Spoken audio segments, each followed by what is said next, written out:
The windshield wipers squeaked rhythmically against the glass of the LMTV.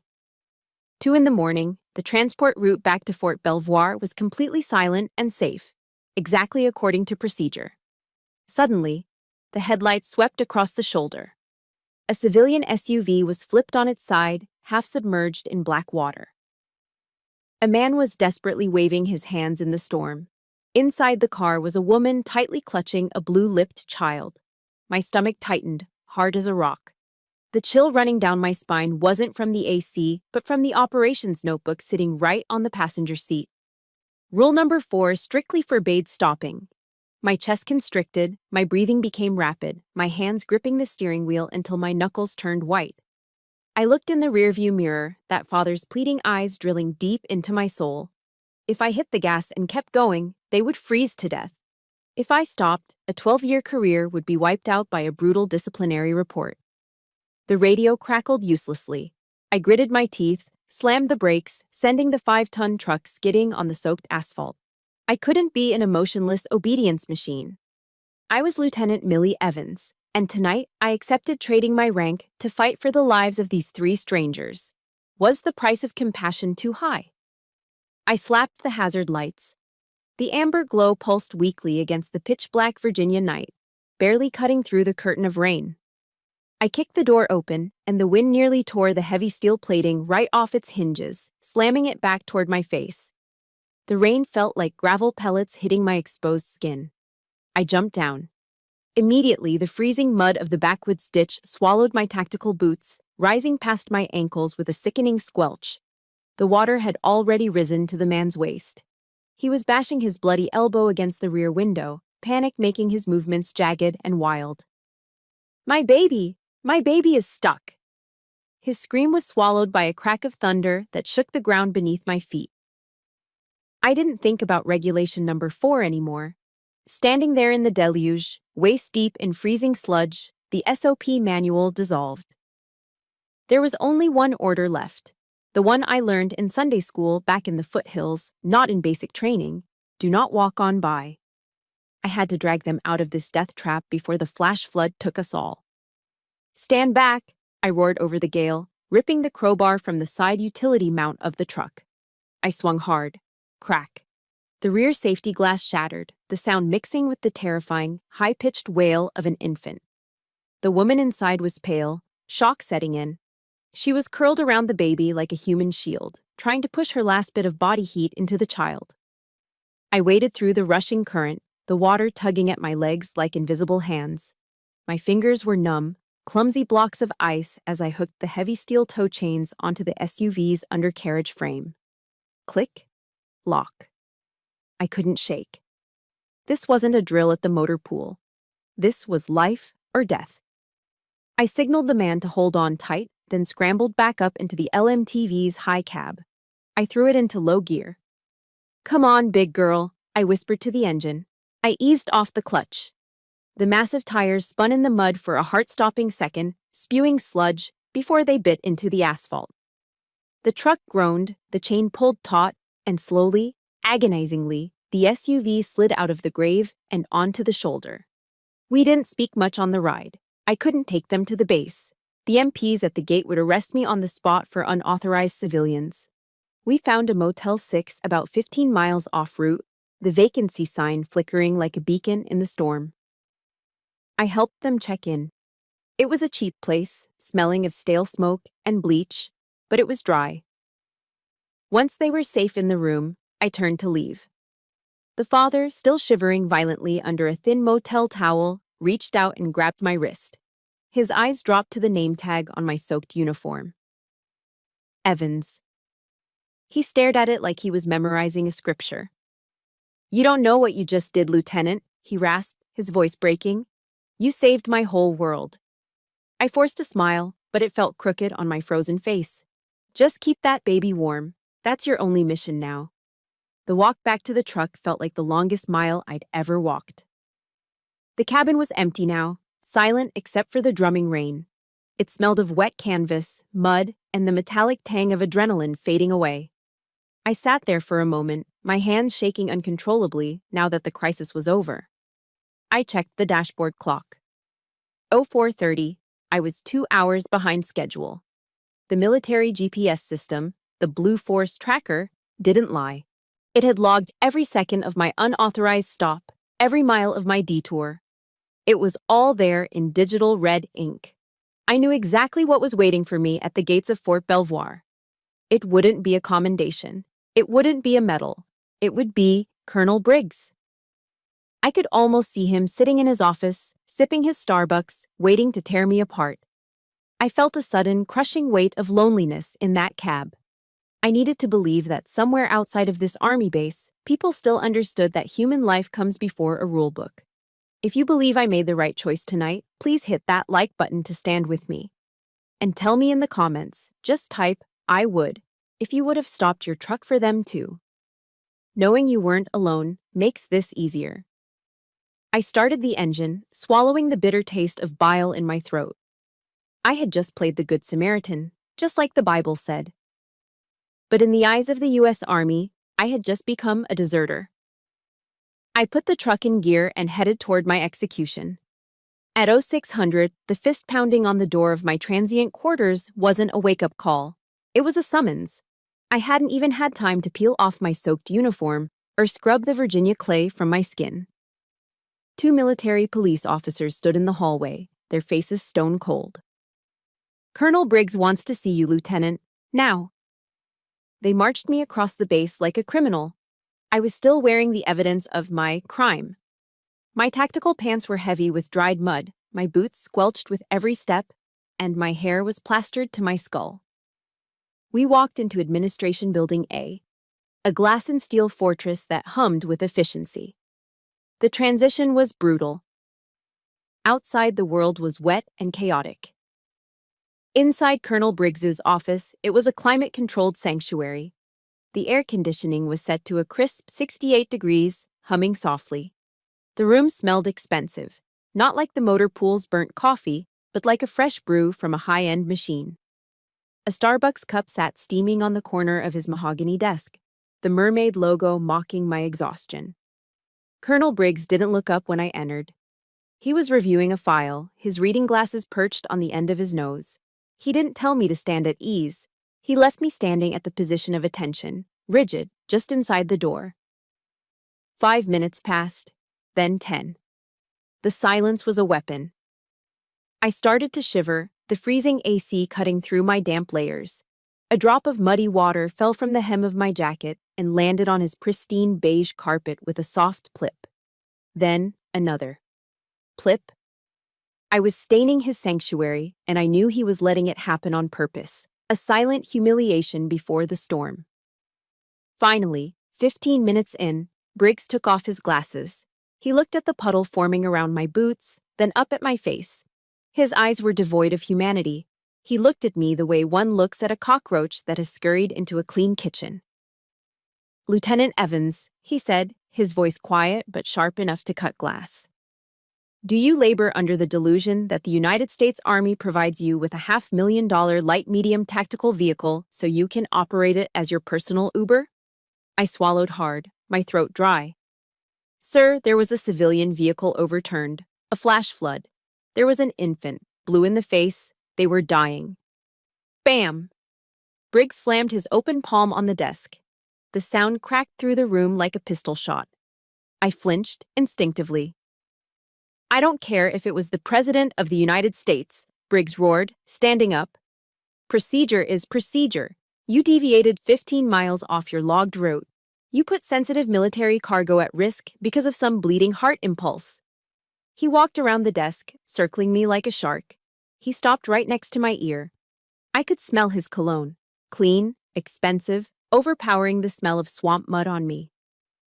"You know, Evans," he whispered, his voice dripping with venom. "I have always said that females have no place in tactical transport. You are a liability. You see a few tears and you forget your discipline. It's biology. You can't help your weak, emotional nature." The insult hit me harder than the cold. He wasn't just attacking my decision. He was attacking my existence in this uniform. He was reducing 12 years of perfect service record down to my gender. "You want to play Mother Teresa?" he sneered, stepping back to look me up and down with disgust. "Fine. But don't do it while wearing that flag on your shoulder. You are defiling it with your incompetence. I clenched my hands behind my back, my fingernails digging into my palms until I felt the skin break. I locked my knees. Do not cry, I told myself. Do not let him see you break. I would not give him that satisfaction. Briggs walked back to his desk and pulled a single sheet of paper from a folder. The header was red. Go More, General Officer Memorandum of Reprimand. In the military, this is a career death sentence.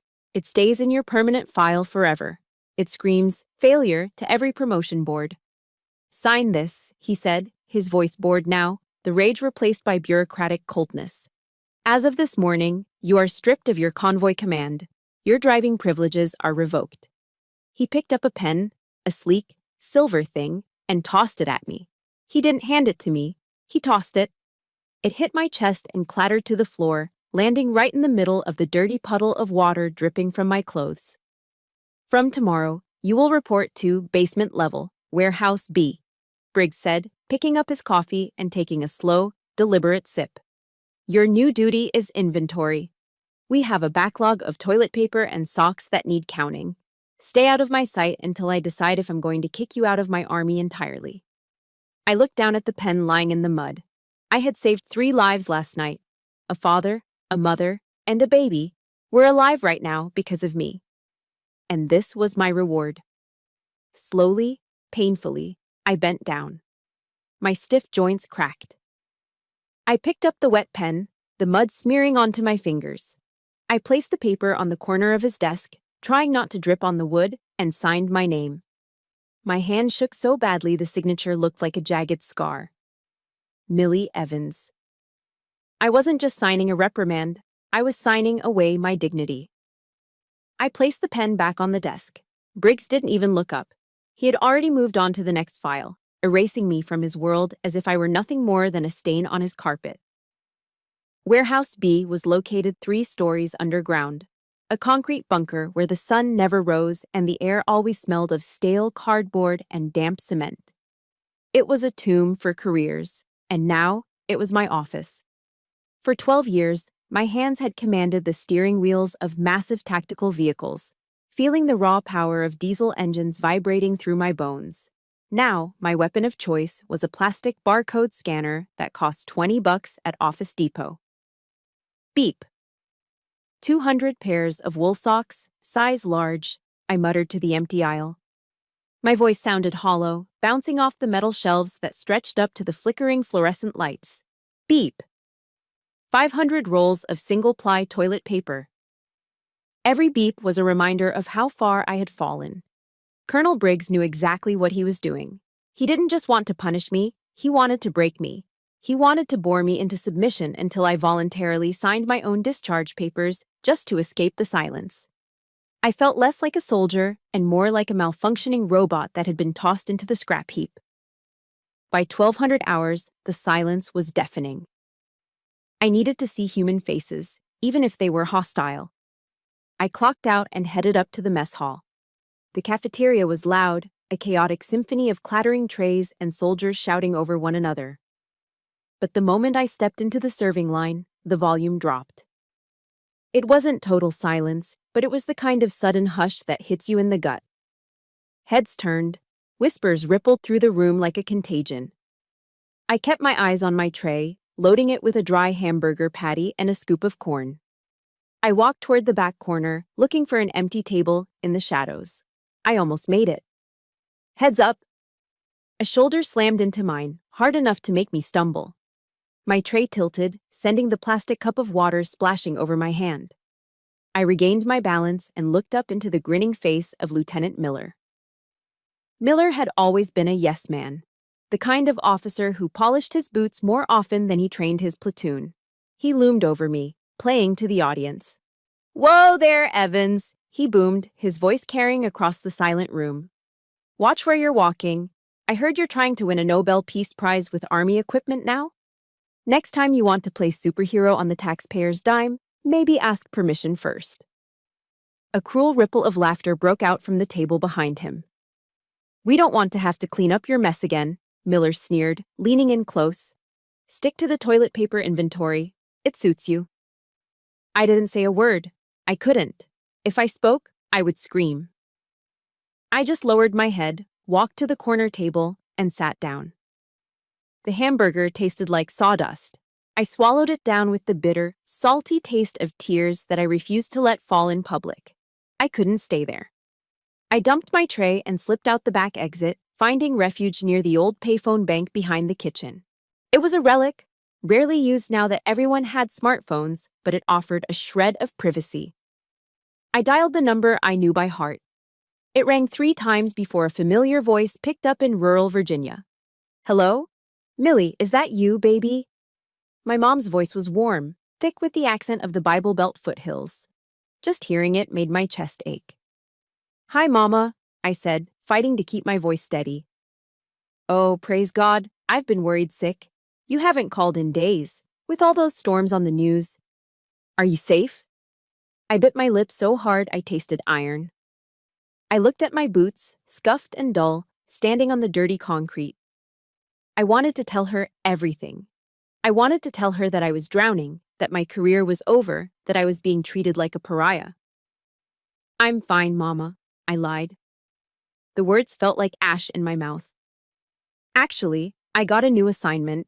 It's an administrative role, desk work. It's much safer than the convoys. I heard her let out a long, heavy sigh of relief. Oh, thank you, Jesus. I always prayed you'd get off those dangerous roads. I'm so proud of you, Millie. You're doing such important work. Yeah, Mama, important work. We said our goodbyes. As soon as the line clicked dead, I slid down the wall and curled into a ball on the floor. The lie hurt worse than Miller's shoving. I was protecting her peace by sacrificing my own truth. Here. A rough, calloused hand appeared in my vision, holding a steaming styrofoam cup. I jumped, wiping my eyes frantically as I looked up. It was Sergeant First Class Morales. He was an institution at Fort Belvoir, a 30-year veteran with skin like leather and eyes that had seen things most people only saw in movies. He didn't mock me. He didn't ask why I was crying. He just offered the cup. Drink, he grunted. Black, strong, it'll put the steel back in your spine. I took it, the heat seeping into my cold fingers. Morales leaned against the wall next to me, looking out at the rain. Don't listen to those idiots in there, Lieutenant, he said quietly. He rolled up his sleeve, revealing a jagged white scar running from his elbow to his wrist. See this? Fallujah, 2004. I got demoted for carrying a wounded Marine onto a chopper instead of securing a crate of ammo. Command said I prioritized sentiments over assets. He looked down at me, his dark eyes intense and unyielding. Ammo crates can be replaced, ma'am. Human souls cannot. He took a sip of his own coffee, his gaze drifting toward the administration building where Briggs sat in his ivory tower.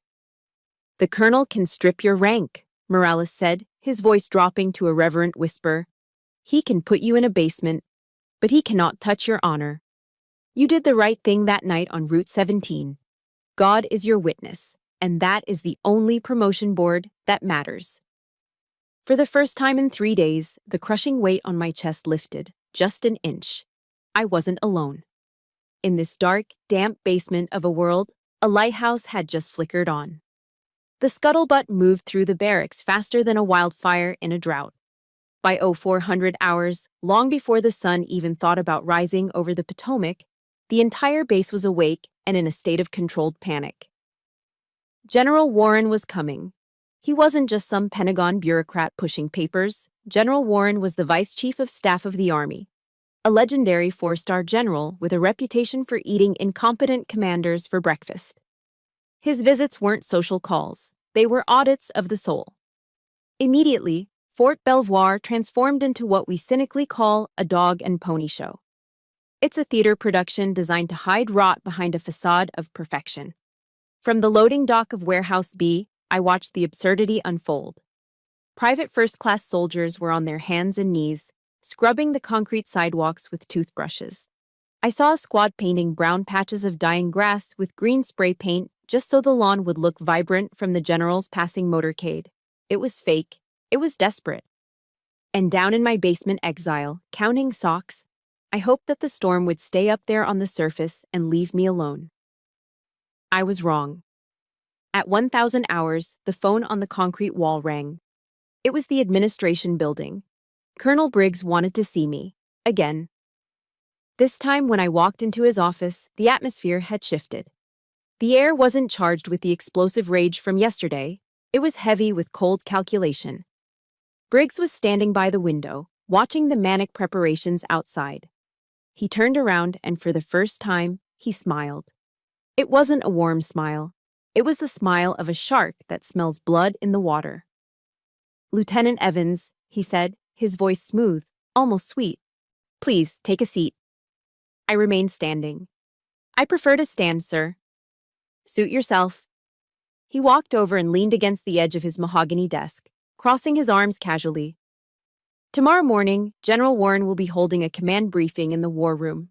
He wants a full report on incident rates and logistical anomalies." He paused, studying my face like he was reading a map. "I have an opportunity for you, Millie. A chance at redemption." My stomach turned. He never used my first name. "I want you to present the incident from the other night," he continued. "But we need to frame it correctly. You will stand up there and you will tell the general that you had a lapse in judgment.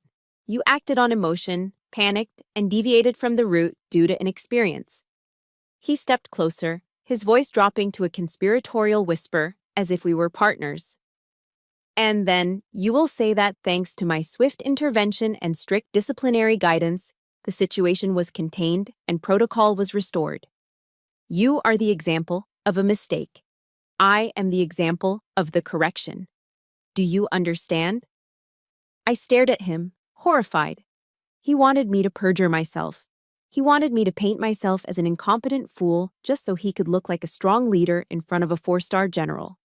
He wanted to use my act of mercy as a stepping stone for his own promotion. "Sir," I said, my voice trembling with suppressed anger, "I saved a family. I won't stand there and lie. I won't say it was a mistake." Briggs's smile vanished instantly. The shark eyes returned, dead and flat. "Listen to me very carefully, Millie," he hissed, stepping into my personal space until I could smell the coffee on his breath. "You have 18 years of service. You are exactly 2 years away from your 20-year mark. You are 2 years away from a full pension for life. 2 years away from guaranteed health care and a secure retirement." He let the words hang in the air, heavy and suffocating. He knew exactly where to hit. I came from nothing in the Virginia coal country. That pension was my only safety net. Without it, I was just a middle-aged woman with a bad back and no civilian skills, facing an old age of poverty. "If you embarrass me in front of General Warren," Briggs said, his voice dropping to a lethal quiet, "I will ensure your discharge papers cite gross misconduct. You will be kicked out with an other than honorable discharge. You will lose your pension. You will lose your benefits. You will leave this army with nothing but the shirt on your back." He leaned back, checking his manicured fingernails. "So, you have a choice. Be my puppet for 10 minutes, or be homeless by Christmas." I felt the blood drain from my face. It was blackmail, pure and simple. But it was blackmail I couldn't fight. The system was rigged, and he held the keys. "Go home," Briggs ordered, dismissing me with a wave of his hand. "Iron your Class A uniform. Make sure those creases are sharp. I want you to look like a repentant, disciplined soldier tomorrow. That is an order." That night, my small transient room was filled with the hissing sound of a steam iron. Hiss, press, hiss, press. I laid my dress uniform jacket on the board.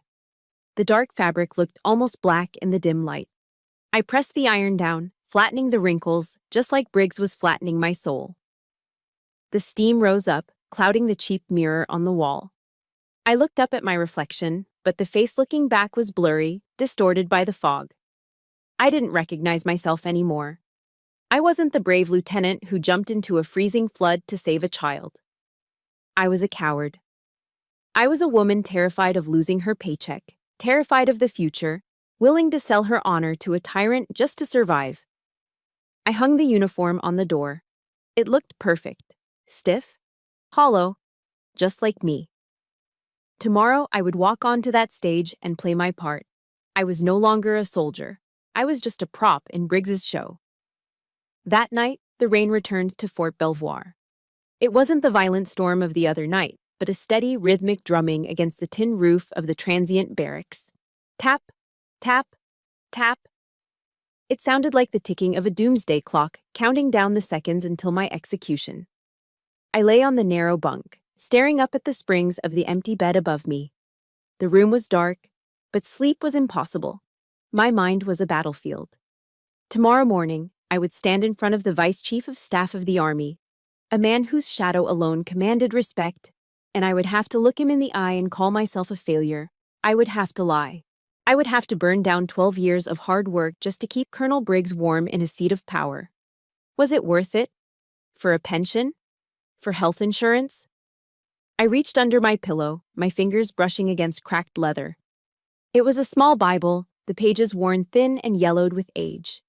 It was the only thing my father had left me when he died. He was a coal miner from the Appalachians, a man with dust in his lungs and steel in his spine. The black lung took him piece by piece, but it never took his dignity.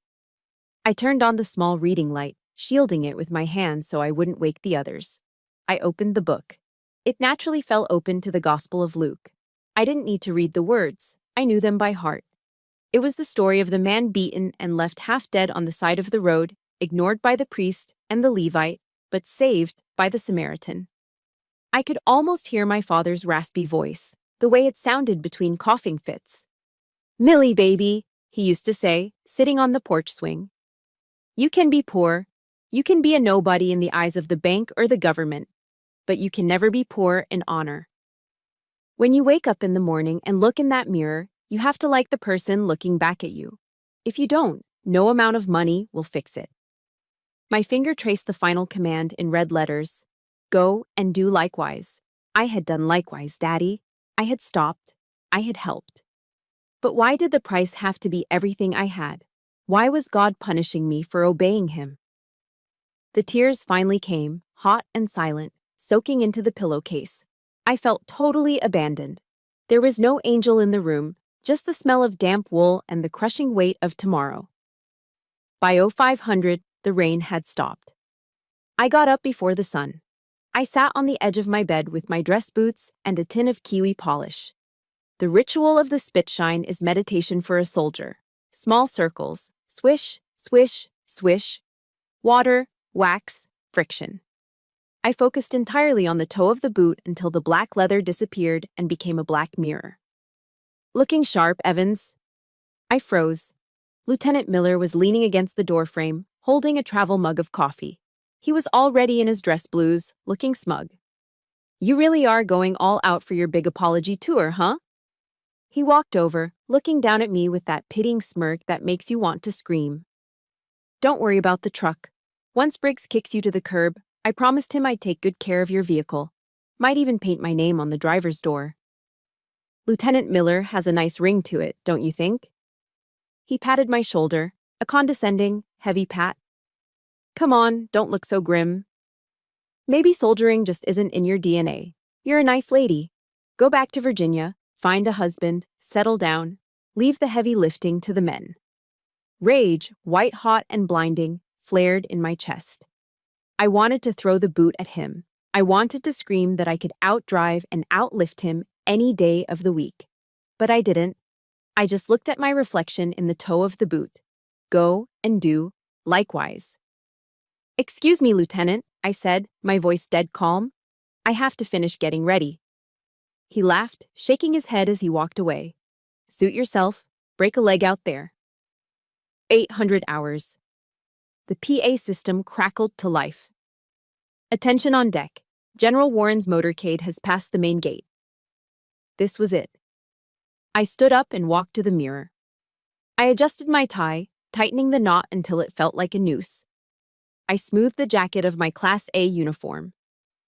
The woman in the mirror looked tired. Her eyes were rimmed with red, her cheeks hollow. But the uniform was perfect. Sharp creases, shiny brass. I took a deep breath, inhaling the smell of boot polish and the damp earth outside. I didn't know what was going to happen in that war room. I could lose my pension. I could lose my career. I could end up scanning groceries at Walmart for the rest of my life. But as I pushed open the heavy metal door of the barracks, something shifted. The storm had broken. The morning sun was cutting through the clouds, hitting the wet pavement and making it shine like diamonds. The light hit my face, warm and blinding. I blinked, and in that split second, the fear evaporated. It was replaced by a strange, cold clarity. I wasn't Briggs's puppet. I wasn't a female liability. I was the daughter of a coal miner who died with his soul intact. I was Lieutenant Millie Evans.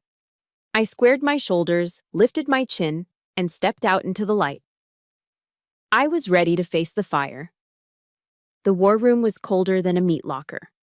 I don't know if they kept the thermostat at 60 degrees to keep the servers from overheating or to keep the officers awake, but the chill cut right through my dress uniform.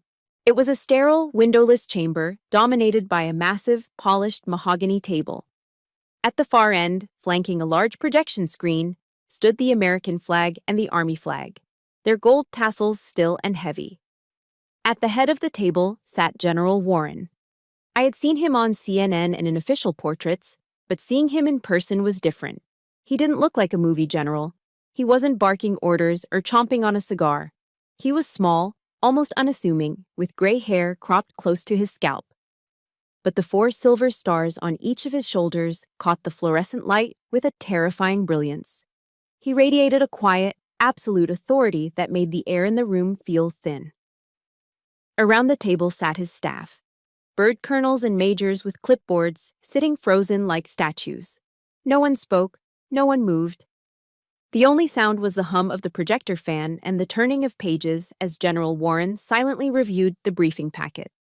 I stood in the back corner, the designated spot for the accused, feeling smaller than a speck of dust. "Proceed," General Warren said. He didn't look up. Colonel Briggs practically leapt into action. He strode to the front of the room, clicking a laser pointer with the confidence of a man who believes his own hype. "General, as you can see from this quarterly analysis," Briggs began, his voice booming in the acoustic dead space, "the Fort Belvoir Transport Division is operating at a 110% efficiency. Our maintenance cycles are ahead of schedule, and our disciplinary rates are at historic lows." He clicked through slides of colorful pie charts and graphs. I knew for a fact that half those numbers were massaged, but up there on the big screen, they looked like gospel. "However," Briggs said, his tone shifting to one of grave seriousness, "we do not tolerate deviation. Strict adherence to protocol is the backbone of this unit." He turned and pointed the red laser dot at the floor near my feet. "This brings me to the incident on the night of October 14th. I have brought Lieutenant Evans here today as a case study." My heart hammered against my ribs like a trapped bird. Briggs beckoned me forward with a sharp jerk of his head. I walked to the end of the table, my legs feeling like they were made of wood. I snapped to the position of attention, staring straight ahead at the wall, avoiding General Warren's gaze. "Lieutenant Jean Evans," Briggs said. "My middle name is Marie." He didn't even know my name. He didn't care. To him, I was just a prop. "On the night in question," Briggs continued, addressing the general, "Lieutenant Evans made a critical error in judgment. While transporting sensitive cargo, she allowed female emotion to override her training. She panicked during a storm, abandoned her designated route, and put the mission at risk." He paused for effect, letting the words "female emotion" hang in the air like a bad smell. "It was a stupid mistake," Briggs said, using the word stupid right in front of the Vice Chief of Staff. "A lapse caused by inexperience and a lack of fortitude. However, thanks to my immediate intervention and the issuance of a General Officer Memorandum of Reprimand, the situation was contained. Lieutenant Evans has accepted full responsibility and understands that her career is now under review." Briggs turned to me. His eyes bored into mine. I could see the threat written clearly in his gaze. "Say it. Admit you were stupid. Save your pension." "Lieutenant," Briggs barked, "confirm for the general that your actions were a result of poor judgment and that you accept the disciplinary measures." I opened my mouth. The script was ready. "Yes, sir. It was my fault, sir. I was scared, sir." I thought about the 2 years left until retirement. I thought about the health insurance I needed for my back. I thought about being homeless at 40. The fear was a physical weight pressing down on my lungs, suffocating me. In that moment, standing between a lie that would save me and a truth that could destroy me, I felt paralyzed. The room started to spin. I felt totally alone against a giant. If you believe that the truth is worth more than a paycheck, please hit that like button to give me strength. And tell me in the comments, just type truth if you want me to defy him and speak up. Knowing you are standing right here with me is the only thing keeping me on my feet. I took a breath, but the words wouldn't come out. My throat had closed up. Wait. The single word cut through the tension like a knife. It wasn't loud, but it stopped the world. General Warren hadn't moved. He was still looking down at the file, but now, slowly, he closed the folder. He took off his reading glasses and set them on the mahogany table with a deliberate click. Then, he looked up. He didn't look at Colonel Briggs. He looked past him, straight at me. His eyes were steel gray, sharp and piercing, but they didn't hold the anger I expected. They were searching.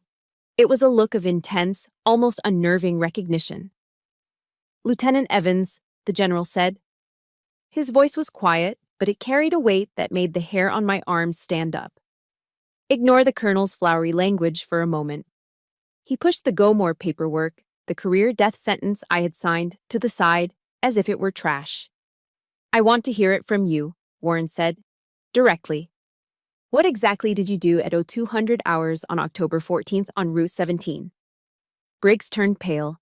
He stepped forward, trying to block the general's view of me. "General, she is confused. She has already admitted." General Warren didn't even turn his head. He simply raised one hand, palm out, silencing Briggs instantly.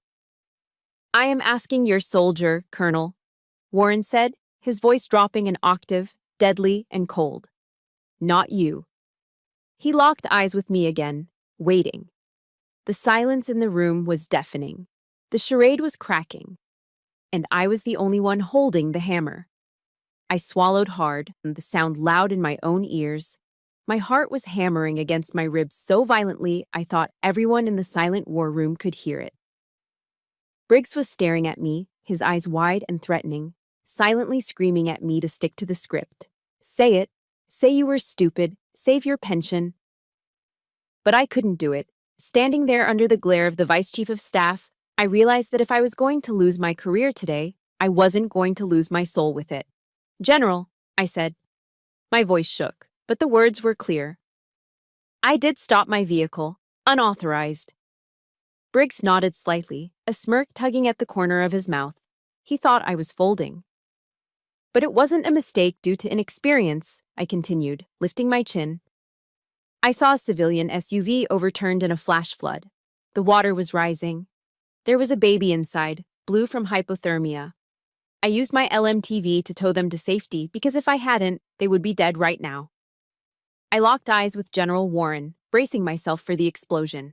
Beside me, I heard Briggs inhale sharply, ready to interrupt, ready to bury me. But the explosion didn't come. General Warren didn't scream. He didn't order the MPs to drag me out. Instead, he slowly stood up. He walked around the massive mahogany table, his footsteps echoing on the polished floor. He stopped right in front of me. "Lieutenant Evans," he said, his voice unreadable, "I have 3 questions for you." "Yes, sir." "First," he said, holding up one finger. "Was the sensitive military cargo you were hauling damaged or compromised in any way during this rescue?" "No, sir," I answered instantly. The seals remained intact. The load was secure. "Second, did you complete your mission and deliver the payload to the depot?" "Yes, sir. I arrived 45 minutes behind schedule, but the delivery was completed." "Third," Warren said, leaning in slightly, "was any soldier or civilian injured during the operation of your vehicle?" "No, sir. Everyone walked away safe." General Warren nodded slowly. He stood there for a long moment, the silence stretching until it felt like a physical weight. Then, he spun on his heel, turning his back on me to face Colonel Briggs. The calm demeanor vanished. His eyes were suddenly blazing with a cold, terrifying fire. "So, Colonel Briggs," Warren said, his voice dropping to a dangerous growl. "You stand here and tell me that saving 3 American lives without compromising a single piece of Army property is what you call— What was the word you used? Stupid?" Briggs turned the color of ash. He stammered, his confident facade crumbling instantly. "General." "Sir? Rules are rules. We have strict protocols. She was reckless. She acted on emotion." Bam! General Warren slammed his open hand onto the table. The sound cracked like a gunshot, making every officer in the room jump. "Reckless?" Warren roared. "You call that reckless?" He reached into the breast pocket of his dress uniform and pulled out a photograph. He slapped it down onto the polished wood, sliding it across the table until it stopped right in front of Briggs. It was a grainy, black-and-white printout from a security camera. I recognized the angle immediately. It was the parking lot of the Motel 6. It showed my massive LMTV parked sideways, shielding a small battered SUV from the driving rain. "I received a phone call at 300 that night," General Warren said, his voice trembling with an emotion that wasn't anger anymore. "From a man who thought he was going to die in a ditch. He told me that a soldier stopped when no one else would." Warren pointed a shaking finger at the photo. "That man in the car, Colonel, is my son-in-law. The woman holding the baby is my daughter, Sarah." A collective gasp went through the room. The air seemed to be sucked out of the space. General Warren took a step closer to Briggs, his voice cracking. "And that blue-lipped infant, the one you said Lieutenant Evans was stupid to save, that is my only grandson." The silence that followed was absolute. Colonel Briggs looked like he had been punched in the gut. His mouth opened and closed like a fish out of water, but no sound came out. His hands were shaking so badly that the silver pen he was holding, the same laser pointer he had used to mock me, slipped from his sweaty fingers.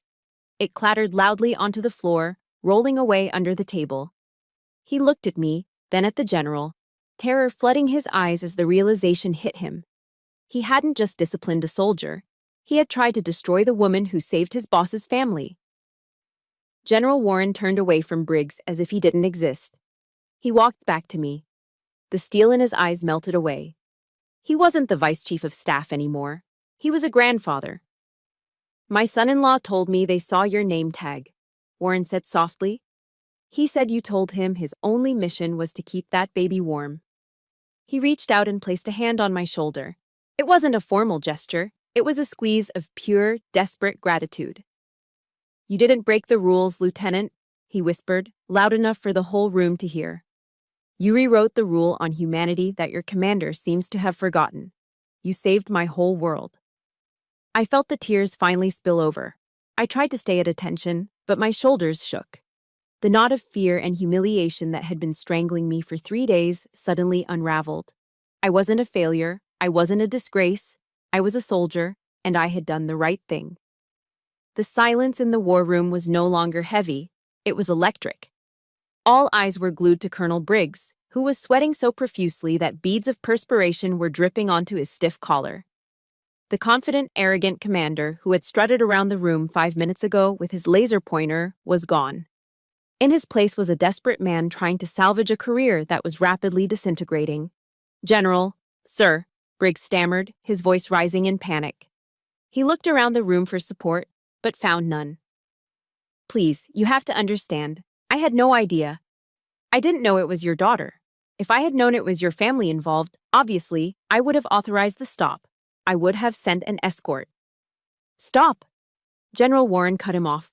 The word was soft, but it hit with the force of a physical blow. The general looked at Briggs with an expression of pure, unadulterated disgust. "That is precisely the problem, Colonel," Warren said, shaking his head slowly. "If you had known it was my family, you would have pinned a medal on her chest yourself. You would have rolled out the red carpet. But because you thought they were just anonymous civilians, just nobodies dying in a ditch, you tried to destroy her." Warren took a step closer, towering over the shrinking colonel. "A soldier's integrity is not measured by who they save, Colonel. It is measured by who they are." Lieutenant Evans didn't stop because she wanted a reward or because she checked the rank of the victims. She stopped because she is a soldier, and that is what soldiers do. We protect. Briggs opened his mouth to speak, desperate to spin the narrative, but Warren silenced him with a glare that could peel paint. I saw your base this morning, Briggs, Warren continued, gesturing vaguely towards the window. I saw the painted grass. I saw the privates scrubbing the sidewalks with toothbrushes.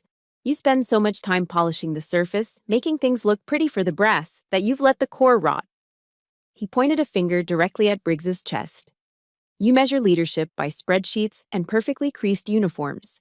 But leadership isn't about control. It's about trust. You have built a unit based on fear. You have turned brave men and women into emotionless machines who are terrified to do the right thing because they might get a reprimand. You almost crushed the only officer in this room who still has a moral compass.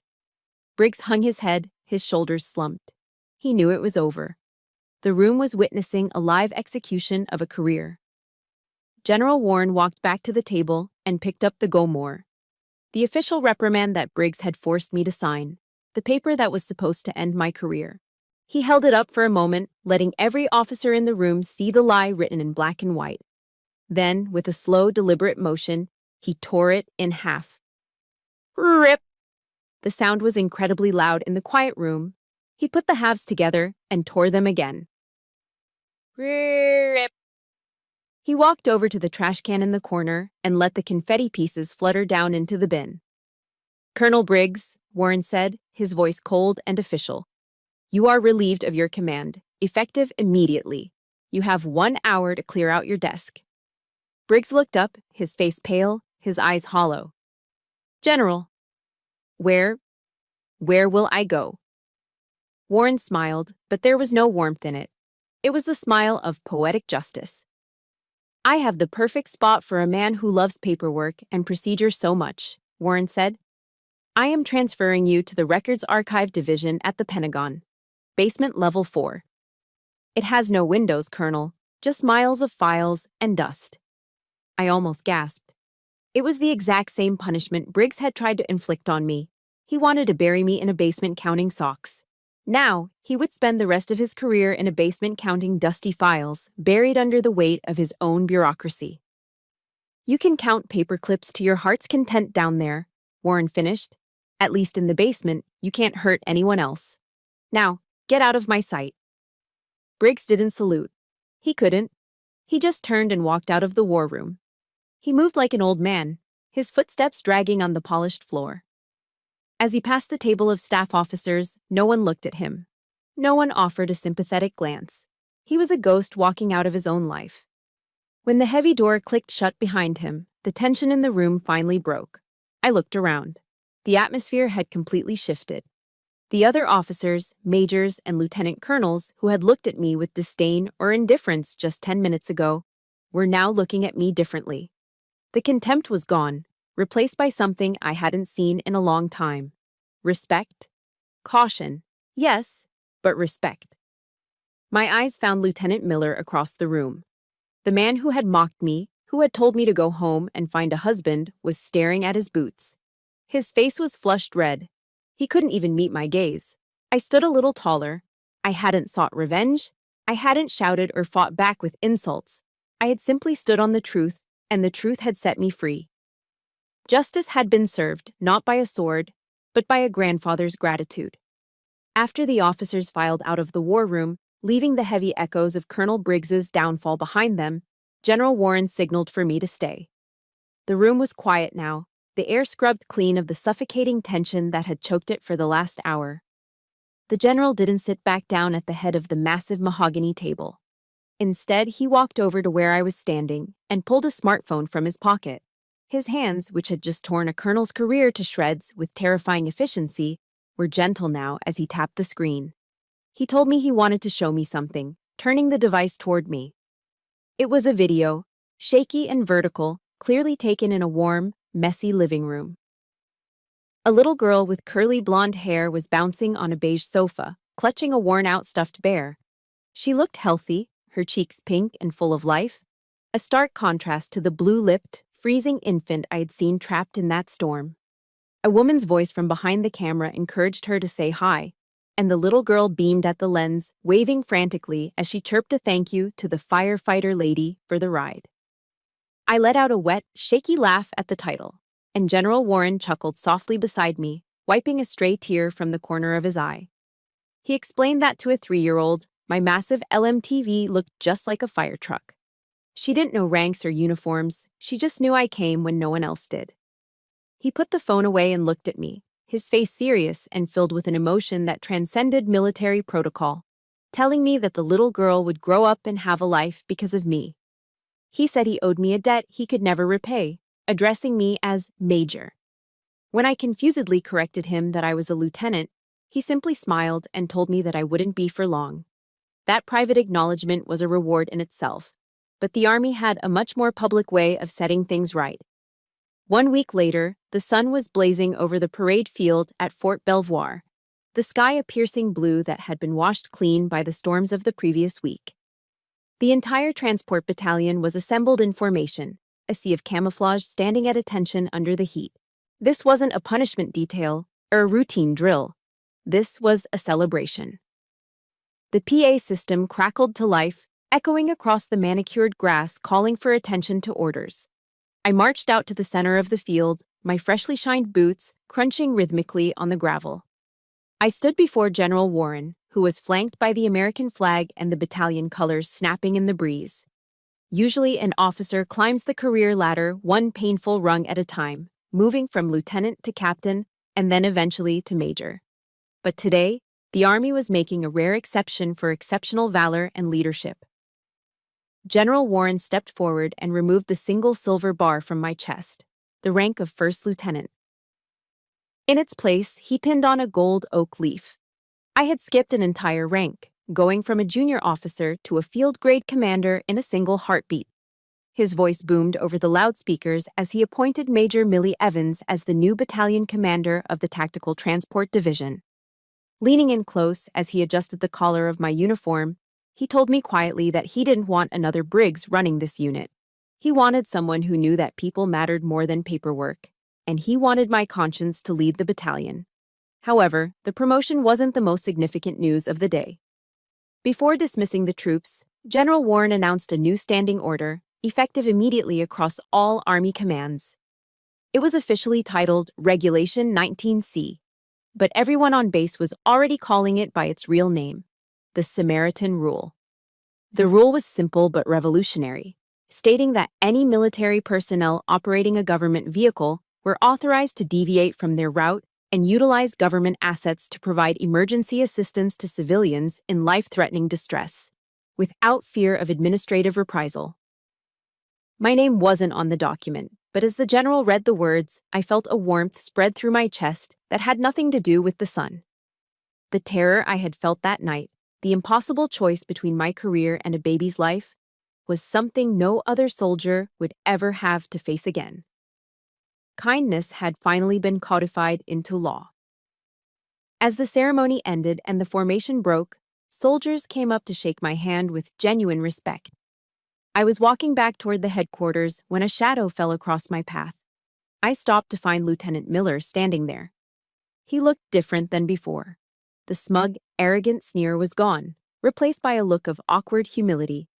He was holding his cover in his hands, twisting the fabric nervously as he struggled to speak.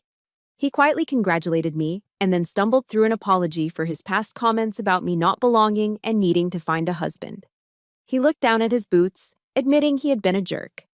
I looked at him, remembering the rage I felt when he mocked me in the barracks. I could have used my new rank to humiliate him or assigned him to the basement inventory duty. But then I thought of Sergeant Morales and his lesson that human souls cannot be replaced. If I crushed Miller now, I was no better than Briggs. I extended my hand firmly. I told him it was forgotten, and as he took my hand in a firm grip, I gave him a small smile. I ordered him back to work with one piece of advice: never laugh at someone trying to do the right thing, because he never knew when he might need a Samaritan himself. Miller nodded, and for the first time, the salute he gave me was genuine. I watched him walk away, then turned toward the motor pool with a full heart. I had a battalion to run, and for the first time in my life, I truly felt like I was exactly where I belonged. 1 year had passed since the storm that changed everything, and the seasons in Virginia had turned a full circle. The dogwood trees outside the administration building were shedding their leaves, painting the sidewalks in shades of russet and gold. I sat behind the large mahogany desk, the same desk where Colonel Briggs used to sit and clean his fingernails while ignoring his soldiers. But the room felt different now. Under Briggs, this office had been a fortress, sealed tight with blinds drawn, and the air conditioning set to a meat locker chill. Now, the windows were cracked open, letting in the crisp autumn breeze and the distant sounds of the motor pool. The expensive espresso machine was gone, replaced by a standard-issue drip coffee maker that gurgled happily in the corner. The pot was always full of hot, cheap coffee, and the door was always open. Soldiers didn't stand at rigid attention when they came in here anymore. They came to talk, to plan, and sometimes just to breathe. My unit, the Tactical Transport Division, had earned a new nickname around Fort Belvoir. They called us the Samaritan Squad. It wasn't official Army doctrine, but it was written on our hearts. In the last 12 months, my drivers had stopped to assist in over 50 roadside emergencies along the winding back roads of the Blue Ridge foothills. We had pulled cars out of ditches, changed tires for stranded grandmothers, and provided first aid at accident scenes until the paramedics arrived. We proved that you could deliver the Army's cargo on time and still carry hope to the people you swore to protect. I shifted in my chair, picking up a plain white envelope that had arrived in the morning mail. There was no military rank on the return address, just a name and a P.O. box in rural Ohio. It was from the man who had tried to destroy me. I unfolded the letter. The handwriting was familiar, but it looked different, shakier, less aggressive than the sharp signature I remembered on my reprimand. Former Colonel Briggs wasn't sitting in a Pentagon basement anymore. He had retired quietly 6 months ago. Now, he wrote, he was volunteering at a Red Cross distribution center. He described his days, not as a commander barking orders, but as a worker moving crates of supplies for disaster relief. He talked about the backaches and the sweat, the physical toll of manual labor that he used to despise. But then came the lines that made me pause. He wrote that for the first time in 20 years, he was sleeping through the night. He admitted that the warehouse work was humbling, but it was honest. He thanked me for teaching him the hardest lesson of his life. That honor isn't something you wear on your shoulder loops, it's something you carry in your chest. He ended the letter asking for forgiveness for the arrogant old fool he used to be. I folded the paper slowly and placed it in my drawer. There was no bitterness left in me, only a quiet sense of peace. Forgiveness, I had learned, was never really for the other person. It was a gift you gave yourself to let go of the heavy baggage of hate. I hoped he found his redemption among those crates. I looked up at the only decoration on my desk. It wasn't a medal or a plaque or a certificate of commendation. It was a cheap, black plastic frame holding a grainy, low-resolution photograph. General Warren had sent it to me a week after my promotion. It was a still frame printed from the security camera of the Motel 6 that night. The image was blurry, streaked with digital rain, and completely black and white. It showed a massive, dark shape, my LMTV truck, parked sideways across the frame. Tucked behind it, sheltered from the fury of the storm, was the small, fragile silhouette of the civilian SUV. It wasn't a beautiful picture. To anyone else, it just looked like a traffic jam in a storm. But to me, it was the most beautiful thing I owned. On the back, in his neat, cursive script, the general had written, "For the days when the storms return." So you never forget what real courage looks like.